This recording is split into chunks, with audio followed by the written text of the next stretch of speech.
Эртний сургаалаас суралцсан эссе бичлэгийн улсын уралдааны шилдэг 60 эсээг онцлон цувралаар дамжуулж буй нэвтрүүлгийн маань 2 дахь дугаар эхлэж байна. Эдгээр хүүхдүүд бол Монголын эртний сургаалын зохиолуудаас уншиж, ухаарснаа эссе болгон буулгасан, эсээгээ уралдаанд ирүүлж шилдэг 60-д тунан үлдсэн. Бичсэн бодол эргцүүлэлээрээ илтгэл тавьж буй эртний сургаалаас суралцагч оюунлаг хүүхдүүд юм. Эртний сургаалаа уншаад оюун санаанд нь асуулт, эргэлзээний шуурга дэгдэж, асрал инэрлийн тухай бодлоор бороо асгарч, хүн сэтгэлийн нар мандаж, хүсэл тэмүүллийн гэгээ татсан болов хэмээн найдана. Ингээд эртний сургаалаас суралцсан эссе бичлэгийн улсын уралдааны шүүгчдтэй хамт эсээгээ сонсцгоё.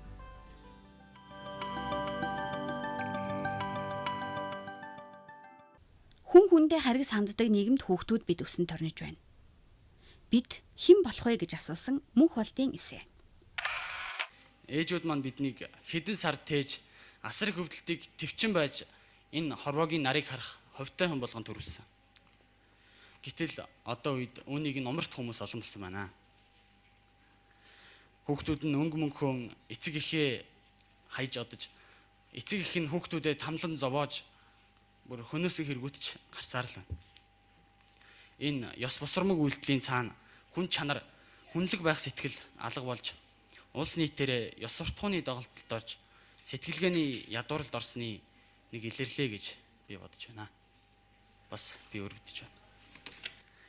Цаасан шувууны сургаалаас иш татхад өөрийн болвоос нохоогч болов өмөрмө, бусдын болвоос бурхныг ч болов орхимөө, баялаг болвоос дайсныг ч болов аргадмөө, гуйрынч болвоос эцэг эхийгч болов орхимөө гэж энэ цагийн ерөнхий өнгийг хэлсэн байна. Нохоо битгийл хүн хүнээ химлэн барьж идэж буй энэ цагт бид өсөж өндийж байна. Томчууд бидний тойл гэж ярьдаг. Сайн сайхан бүхнийг томчуудаас авч харин тэр үйлдэж байгаа буруу зүйлийг нь хайж тоолгүй орхивол зөв баха гэж би бодож байна. Амьдралын ухааныг эргцүүлсэн эсэ. Ньютоны альва бие тодорхой хүчээр үйлчлэхэд нөгөө бие ижил хүчээр эсрэг чиглэлд үйлчлэх гэсэн хуультай ажиллан утгатай. Мэдээж үлийн үр гэхээр бүгд муу зүйл гэсэн үг биш. Таны бусдад тусалсан сайхан сэтгэл үйлдэлийн хариу танд болон үр хүүхдэд тань ирж сайхан явхад тусалж байдаг. Үлийн уранд дуусах хугацаа гэж үгүй. Тиймээс та нэгэнд оройтсон хэмээн бодлогүй. Нэг хормын өмнөөс ч болохгүй зүв сэтгэж бусдад гай зовлон тарилгүй. Энгийн мөрөөр амьдрах хэрэгтэй. Юутай ч гэсэн энэ сургаалуудад бол үлийн үрийг үнэн гэдэл гараад байна л та тийм ээ. Чи яагаад үлийн үр байдаг гэж бодож байна вэ? Яагаад? Хүн ямар үйлдэлхийн түүнийхээ л үр шимийг хүртэнэ. Худал хуурмаг бол халдварт өвчин гэдгийг онцолсон хонгор зүлийн эсэ. Дэлхий дээр бүхэл хугацааны турш үргэлжилсээр ирсэн одоо бидний дунд ч гэсэн байгаа нэг халдварт өвчин байгаа гинэ. Энэ болохоор маш сонирхолтойгоор хэлэхэд энэ нь худал хэлэх. Роберт Пелтман гэдэг нэг сэтгэл судлаач хүн нийт хүмүүсээс судалгаа аваад түүний 60% нь болохоор 10 минут тутамдаа худлаа ярьдаг гэдэг тооцоо гаргасан. Тэгвэл үнэн шударга байдал гэж юу юм бэ? Үнэн шударга байсныхаа төлөө бид ямар үр дагавартай учирдаг бол үнэн худлын мөн чанар түүний зааг ялгааг танин мэдхэд юу чухал вэ гэдэг асуултыг би өөрөөсөө тавьж үзсэн. Гэхдээ энэ асуултандаа бол өөрөө яг хариулж чадаагүй. Тэгээд оюун түлхүүр нэрт сургаалыг уншаад яг энэ асуултанд хариулж чадсан. Хүний мөн чанарыг ирж хайсан саран гэрлийн эсэ. Наах бид нэр төрөхтөл одоо тийм муу үйл одоо бидний оюун санаанд суuna гэж байхгүй. Хүн болж төлөвшөх явцдаа одоо ямар нэгэн муу зүйлийн нөлөөнөөс болж муу үйлдэл одоо автдаг. Бидний өвгдөөс бидэнд одоо тулгархын оюун санааны нөгөө нэг гажуудлыг урдаас мэдээд бидэнд одоо юм эртний сургаалуудыг гаргаж өгсөн болов уу гэж би бодож байгаа. Бид нар өдөртөө ингээд толиндоо зүс царайгаа бол олон дахин харж байгаа үстэй. Одоо яаж ин гэл. Ингиж нэг илж хараал, ингэж нэг илж хараал, ингэж нэг саман хараал. Тийм ээ, энийг бол өдөртөө олон удаа хийж байгаа. Тэрэн шиг хүн өөрийнхөө ёс суртахуун ямар байна да гэсэн бодлыг давтан хийж явах хэрэгтэй. Тийм л болохоор энэ сургаал төлгөрүүдийг ингээд нэг удаа уншаад, нэг удаагийн эсэхээс илүүтэйгээр ер нь хүмүүсийн хэлдэг шиг ширээний ном гэдэг шиг давтан уншиж явах хэрэгтэй. Цаад санаа нь энийг уншиж л бид нар ёс суртахуун гэсэн тэр сигнал маань, хяналт маань илүү ойрхон болно гэсэн ийм л санаа. Өнгө мөнгө гадаад төрөх бол амьдрал биш гэсэн хэрсүү жаахан охин гэрлэгийн эсэ. Бидний үеийнхэн өнгө зүс иддэг хоол хүмүүс өмсөж үсэн хов цонор гарт ирсэн уцаараа зөвхөн гадаад өрхөөр өрсөлдөж ялагч ахыг хүсэж ирмэлцдэг, зөвхөн өөрийгөө боддог, хувиа хичээсэн зантай, ганц ширхэгч богч болон харамлдагч харимжтаас авахтаа огт өөр. Хүний муул аваа шиг харагдана. Сайхан ааштай хүн ховор. Ном эрдэм суртаа залхуурдаг. Багш аав ээжийнхэн өдөөс хэрэлддэг. Өөрийн биеийг өмөрж, өрөөл бутад хэрэгээ тохож, амин хуваа бодоод хар амаа хавхаалдаг. Бидний ихнх нь ийм. Бидний олонхын өнөөгийн дүр төрх ийм. Миний уншсан цагийн жамаг тодруулах цаасан ч өмнөний үлгэр дээр муу уул хэмт гэж эхэлдэг. Амар хэлбэрийг сонгосон учраас бидний үеийнх нь ийм болсон юм байна. Хүнд хийцүүж гисэн зөв замыг сонго. Юу хортой вэ гэж миний асуултанд дорж ирсэн байна. Өөрсдөө сэтгэл хортой. Цагийн жамыг тодруулж цаасан ч өмнөний үлгэрийн санаа бүгдийн товч мөнх бус мөн хэмээхийг утгыг тайлбарлана. Бидний амьдрч буй амьдрал мөнх бишээ. Эсээгээ бичгээд чинь хүн тусалсан уу гэж асуух гэсэн. Тэ хүн тусалсан уу? Хүнээс ир дэмжлэг авахгүй гэсэн чинь орог чи энэ хоёр асуултанд хариулснараа орог миний асуултанд хариулчлаа л да. Чи орог туслуулаагүй юм шиг байна. Өөрөө бичсэн юм шиг байна. Санаа бүгдийн товч мөнх ус гэдгийг чи өөрийнхөө хэмжээнд ер нь сайн хариуллаа гэж бодож. Бид нүдэнд харагдаж гарт баригдах бүхэнд шунан дурлагсад болсон хэмээн дүгнсэн Болоржингийн эсэ. Авах гэхийн ухаанаар хандаарай гэсэн үгийг олондоо сонссон. Гэвч юуг нь авах, юуг нь гэх гин хувь хүний шүл төрийн сангаас шалтгаалах мэт. Бид орчин үеийн тоо том шүүд толгой ирүүлсэн мэдээлэл юуг нь авч, юуг нь хаях ёстой вэ?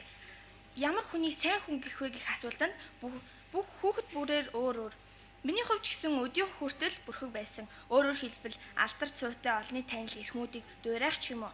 Аав ээж багш нарынхаа үгийг эрхэм болгох төдийх нь л байсан. Харин энэ асуултын бүтэн хариуг авах гэхийн дөрвөн мөрчүүлгээс олж авлаа. Сургаалд өгүүлсэний үзвэл төгс оюуны ёсыг эдлэгчид буюу сурч боловсрч мэдлэг ур чадвар зөв сайн үйлд ашиглаж чадвал өөрийн болон гэр бүлийн нэр алдар дийлгэж артлан шар замын үлзийтэй амьдрал наз жаргалтай байж хийсэн бүхэн амжилтыг олно. Алдар нэрийг хүн хичээл зүсгэлээр олж авдаг. Хөдөлмөрсөний үр дүнг заавал хүртэнэ. Хөдөлмөр хүнийг шагнадаг. Энэ бол авах чанар. Харин өөрийгөө сайрхан худлаа магтвал нэр алдар ом хүчин буурна. Энэ бол гээх чанар. Бид зөвхөн нүдэнд харагдсан зүйлээ л дуурайж байна. Юуг нь авах, юуг нь хаях гэхэд баримжаа алга.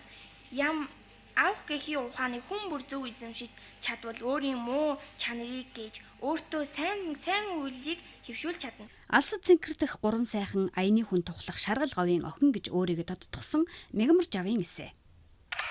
Эртний сургаалын зохиолууд хэмээх энэ ном дотроос нэгэн үсгийн эрдэм хэмээх энэ сургаал миний сонирхлыг илүү гүнзгий татаж түүн доторх дөрвөн мөртийг би үргэлж амандаа майн мэт унших туртай болсон юм а. Энэхүү дөрвөн мөрт бол чихэндээ нүгэлт үгийг бүү сонсох хэмээн хичээхтэн, нүдэндээ самуун өнгийг бүү үзэх хэмээн хичээхтэн, амандаа чалчаа шалгийг бүү өгүүлэх хэмээн хичээхтэн, санаанда хортой сэтгэлийг бүх үүсгэх хэмээн хичээхтэн гэсэн дөрвөн мөрт байдаг юм а. Энэхүү дөрвөн мөртийг өөрийн амьдралдаа хэрэгжүүлэн үргэлжид уншин үгээ үйлдэлээ засснаар найз нөхөд минь ч бас үнийг ажиглан анхаарч бид бүгдээрээ зөв төлөвшөлттэй зөв хүмүүс болохоор хичээн зүтгэж явна. Өвөө эмээгийн үеийн хүмүүсийн мэрэгэн ухааны гайхамширч өвөөгөөсөө өлдөв асуултыг асуудаг байсан надад нэг л өдөр өмнө эртний сургаалын зохиолууд хэмээх энэ номыг өгөөд энэ номыг уншаарай миний охин хэмээн хэмээсэн юм. Монгол хүмүүс бүгдээрээ энэ зохиолуудаа уншиж зөв сэтгэлтэй зөв хүмүүс болоосой хэмээн би хувьдаа хүсэж байна. Хувь заяаны сорилтыг хэрхэн зөв даван туулах вэ гэж асуусан Ариун Жаргалын эсэ. Хүү яагаад хүслээ шимнэж бурхан залбирахтаа нүдэн эндэг гэж. Учир нь гэвэл хорвогийн бүх сайхан бүхэн хүний нүдэн биш сэтгэл байдаг учраас. Хүний амьдрал мянган итгэл найдвар, эр зориг, сайхан сэтгэлийн цог бий. Бохир нийгэмд амьдрагч бачиг дунд цэцэглэх бадам л явах шүү. Гигээ мэрэгдээс хоол оршивч. Холиг сарны туяа шимэн ургах, гүмүүдэ цэцэг шиг айд сэвийг нь өөртөө багтаж аваарай. Муу бүхэн биднийг ямар нэгэн аргаар үргэлжлэхийг хичээдэг. Аливаа авалтаа, за аливаа ийм мөнгийг авчаалтаа. Чи мөнгөийг авчидгүй баян болно. Чи гигээ хүмүүсийг шүтээд яах юм бэ? Чи мөнгө ололтой. Чи энэ сууж мөнгөөрөө яах юм бэ? Чи надад дагаж мөнгө ол. Ийм аргал байсаар л болно. Таны сэтгэлд өнгө мөгний орон зай хэр баг зайлсан бусад орон зайг авч яагаад эзэлдэг. Шувуу шавж эздэг. Шувууг өгөхөд шувууг шавж эздэг. Ганцхан мод хэдэн мянган шүтэн золдог. Ганцхан шүтэнц хэдэн мянган модыг төмөрлөж чаддаг. Үнэн шударгыг ирж хайсан оюун сувдын эсэ. Энэ зохиолыг уншихаас өмнө хүмүүсийг би сайн муу гэсэн хоёр хэсэгт хуваагддаг байлаа. Харин одоо нүгэл үлдээ түүнийгээ ухааран буян үлдвч нүгэл хийгч, буян хишгэн дэлгэрэгч, нүгэл хилэн зөвлөлтч гэсэн дөрвөн хэсэгт хуваагддаг боллоо. Хүний тогтсон үзэл бодлыг өөрчлөн гэдэг хэцүү. Гэтэл нэг уншаад л хүний үзэл бодлыг өөрчлөх байна гэхээр эртний уран зохиол ямар гайхамшигтай вэ гэдг нь харагдаж байна. Монголчууд бидний өнгө дэдс үгийн баялаг төгс ухаан бодолт тэгш агаад мэрэгэн байсан байх шүү дээ. Гэтэл өөр өдөн болсон бид цахим ертөнц рүү өдөр бүр шагааж дэндүү их бэлэнчлэх сэтгэлгээтэй болсноор ном уншаа болжээ. Үүний хор уршиг нь бидний үгийн сан хэдхэн үгэнд эргэлдэж бас болоогүй гадаад өвтө холж байна. Энэ янзаар их хэлмэн устж өгөө болвол бид чинь хэрхэн амьдрах вүлээ. Тиймээс бид одооноос ном зохиол чамдан уншиж нүгэл хэлэнцээс аюуншигт гамшиг үтсэн мэт айн дөрвөж хол явагтун. Худлаа хэлэх нь итгэл алдахын эхлэл болдог хэмээн тодорхойлсон ориглын эсэ. Эртээр үеэс өвөг дээдсүүдэн бид маш олон тооны сургаалуудыг өвлөж ирсэн байгаа. Нүүл ба буян талаар маш олон тооны сургаалууд байдгийг нэг нь болохоор энэхүү олон тооны ихтэй тус өргөсөн нэр судар. Энэ судраас хоёр дүгнэлт гаргаж өгсөн байгаа. Энэ болохоор юу ч болсон хамаагүй тэр хүн үнэн судраг байж худлаа хэлэхгүй бие биенээ тусалж тэмж байх хэрэгтэй. Хоёрт нь ерөнхийдөө саяны хэлсэнчлэн эцэг их амьд байхад нь хайрлах хэрэгтэй гэсэн хоёр дүгнэлтийг гаргаж өгсөн байгаа. Эртний сургаалыг уншиж амьдралдаа хэрэглэх хүсэл улам олон болоосоо хэмээн хүссэн Отгон Заяагийн эсэ. Зүуд гэж юу вэ? Зүуд гэдэг нь хүний аюун ухааны үл ухамсарлсан байдал, гинтийн сэргэл дохио, эсвэл зүгээр л нойрон донд учирдаг ертөнц юм болов уу? Зүуд бол мөнхийн үнэний бясалгал гэж Грекийн эрдэмтэн Платоны хэлсэн тодорхойлолт энэхүү сургаалтай дөхөм санагдаж байна. Цагийн жамыг тодруулагч цаасан шувуу хэмээгдэх энэхүү сургаалыг бичихтэй говийн хутагт данзар авж аваа зүудэлсэн зүудэндээ ухаарч цаасан дээр булгаж хойч үе болох бидэндээ үлдээжээ. Бусдын гмийг намрын үйл мэт элбэг үзэн өөрийн гмийг нарийн тоосны төдий үл шинжилнэ. Нэг нь нөгөөгөөсөө илүү гарч ганцаар сайхан амьдрахын тулд бусдад хор хүргэх бол юу ч биш болжээ. Бидний амьдрч буй энэ хар бараа нийгмийн бодит үнэ юм. Эд эвдэрхийг хайрлаж, эвдэрхийг үл хайрлан, гарт үл баригдах, нүдэнд үл үзэгдэх, итгэл, сэтгэл, хайр, инэрлийг үл анзаарч, гарт баригддаг, нүдэнд үзэгддэг бодит буюу мөнхийн бус тодотголтой зүйлийг чухалчилж үзснээр мөн чанар гих зүйл хорогдсоор л байна. Ам авсан тангаргийг ам мэдсэх. Арга зайл хоёрыг атаатан мэт орхи. Өнгөц зусар аргатай хүн зөөлөн худлуугаар хуурам эхлэх нь уран. Үнэн санааг аваад үемтэл мутах нь их. Оюуныг нэгч түлхүүр буюу оюун түлхүүр шаштарт ийхүү бичжээ. Зөв буруу үнэн худлыг ялгаж салгаж чадахгүйд хүрсэн хүн чанаргүйдлийн төөрөгдлөөс ангижрах ганц арга нь ёс суртахуунлаг эрэл хайгуул болохыг энэхүү уралдаанд эссе бичгчид хэлж байна. Нэвтрүүлэг үргэлжлэнэ. Өвгдийн сургаалаасаа суралцаж үр хүүхдүүдэд сонсцгоё.